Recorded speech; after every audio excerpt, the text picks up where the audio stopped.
Merci André. Je passe sans plus attendre la parole à Kay.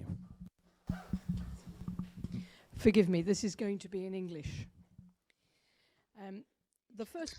C'est que sur ma première diapositive, je parle d'instruction. J'ai entendu en fait une excellente présentation en français. Ce n'est pas le même sens qu'en français.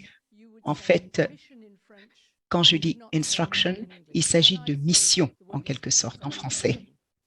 Alors, je vais décrire dans le régime britannique l'expertise financière et comptable.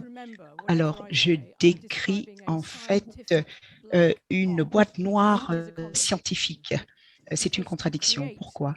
Parce que pour créer la réalité d'un certain nombre de valeurs sur des questions consultatives, techniques, vous faites des hypothèses subjectives et vous utilisez votre propre expérience. Donc, c'est très difficile, c'est impossible d'être objectif en tant qu'expert.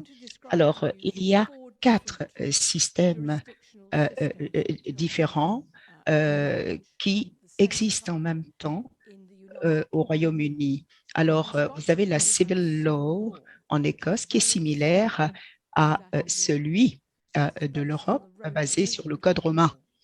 En Angleterre et au Pays de Galles, vous avez la common law fondée sur le droit des individus, le droit à ne pas être assassiné, à ne pas trahir la couronne ou voler les biens de la couronne. Et expliqué également par la statute law introduite au Parlement et dans la jurisprudence, il y a une interprétation. C'est ce qui fait en fait la common law. Alors, en Irlande du Nord, c'est tout à fait différent. Ils décident de la partie des statutes qu'ils veulent introduire en Irlande du Nord. Si vous allez en Irlande du Nord et que vous êtes un expert en Angleterre et au Pays de Galles, il faut vérifier quelle partie de la procédure s'applique. Et bien sûr, vous avez également l'Irlande du Sud qui a une common law de nature différente.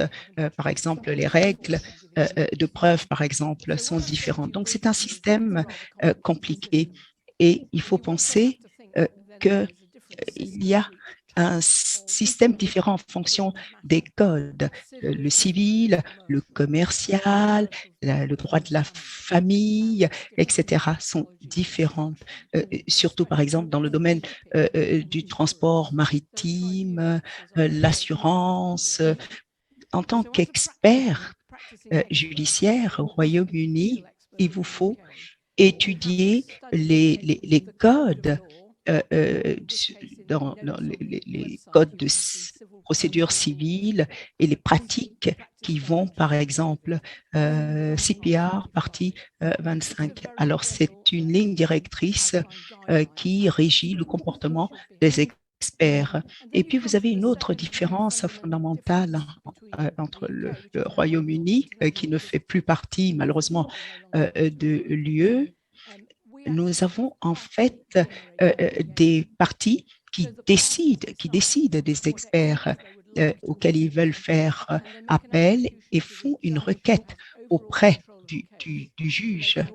Et c'est le juge qui décide si cela est possible et les parties choisissent leur expert.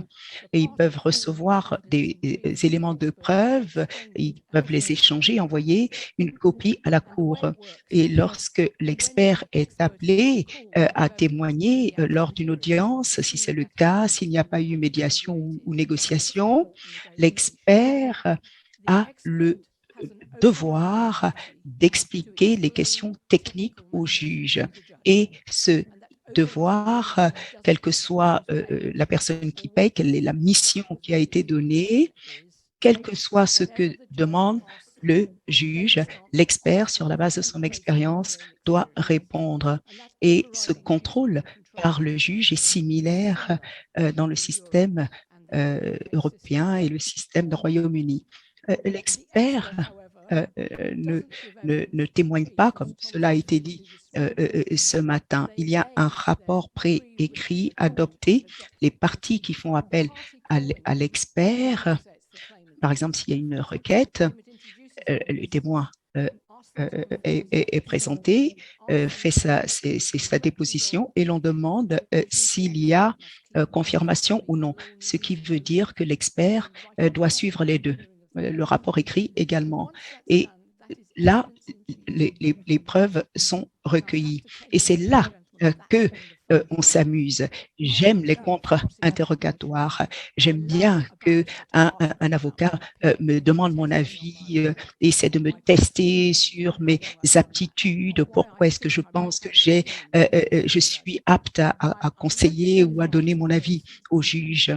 Alors, lorsqu'il y a un contre-interrogatoire, c'est comme si on est insulté en cette langue. C'est très intéressant. C'est la raison pour laquelle je suis experte. J'adore le conflit. J'aime bien le contre-interrogatoire.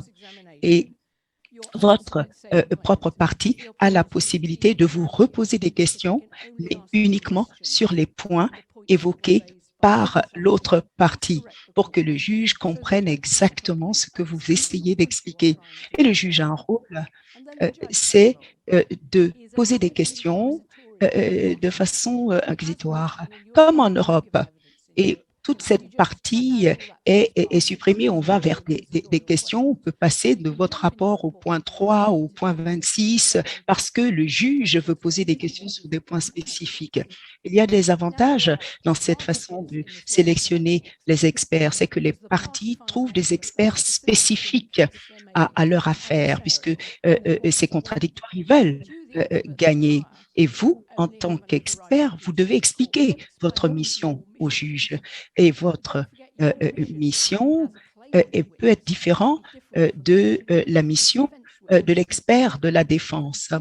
Et dans le code de procédure, il y a un processus avant le procès où les deux experts se rencontrent sans présence d'avocat, sans compte rendu. Et dans cette réunion d'experts, vous pouvez dire tout ce que vous voulez à la partie adverse. Vous pouvez dire ça c'est n'importe quoi, ça ne compte pas et rien n'est enregistré. Et à la fin de cette réunion, vous avez en fait testé les informations des deux parties et des documents disponibles. Et cela fait partie de vos éléments de preuve principaux. C'est une valeur probante. Cela signifie que les preuves que vous donnez au tribunal, lorsque vous apparaissez devant la cour, a été déjà testée par l'autre partie. Alors, donc, l'émission, la diapositive est compliquée. Alors, les preuves que vous donnez, ce ne sont pas tous les documents que vous voulez. Si vous n'avez pas vu des documents qui existent, vous savez que cela existe et vous avez besoin de cela pour formuler votre avis, vous pouvez, en tant qu'expert, demander au juge d'ordonner la communication. C'est possible. Vous pouvez dire, je n'ai pas pu faire un rapport sur cette partie de ma mission parce que je n'ai pas vu le rapport.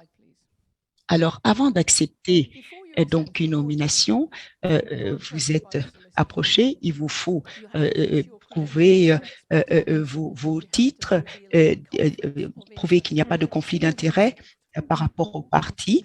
Et même si vous êtes devant une partie ou l'autre, ou entre les deux, si vous êtes un expert unique, il faut tenir compte d'un certain nombre de choses parce qu'il y aura un calendrier envoyé par le juge.